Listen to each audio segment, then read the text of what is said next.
Why isn't that Oh, hey guys, and welcome to another episode of New England Gardener 111. And today we are going to be planting a garden for free.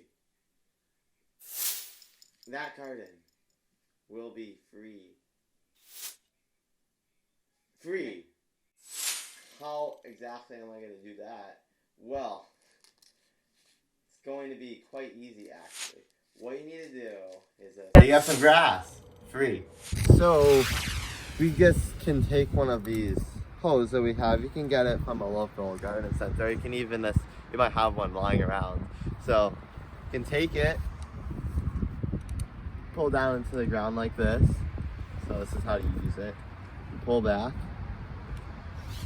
Now you don't even need to go that high most of the time. Usually you only need to go like this. Take it into the ground, pull back, pull up all the roots. So you really only need about a foot of height before going in. Edgy gardens with rocks, free. I see a lot of fancy garden edging things. They're really not necessary. All you need really is this things lying around. So some sticks that I found and the rocks that I just naturally pull up from the soil. And really, they make a really nice looking and effective edging to your garden. Step 3. Do I need fancy, expensive garden soil? No, just use dead leaves and compost. Free. You can use old leaves. So they're a really effective mulch. They'll decompose after a year if you cover them up.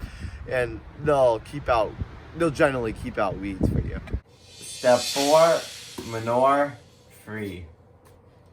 So manure is generally useful for composting to put in your garden to increase the nitrogen availability. And so you can get manure from a local garden, farm, or friend. I mean, yeah, horses produce a lot of manure and they have an abundance of it and they don't really, need all that horse crap. So they can just give it to you for you to use. Step 5, plant your seeds, which are free. So how you get seed is you go to your public library, and at your library you might be able to find some different seeds that they have provided there just for community use. So you can take some of the seeds there and use them to plant your own free garden. Step 6, watch your garden grow for free. It only took a few days for these radishes to sprout. You might see some sprouts. We planted some garlic here, which is a winter crop, which generally can be planted in the winter, and we've had some of them already sprouting.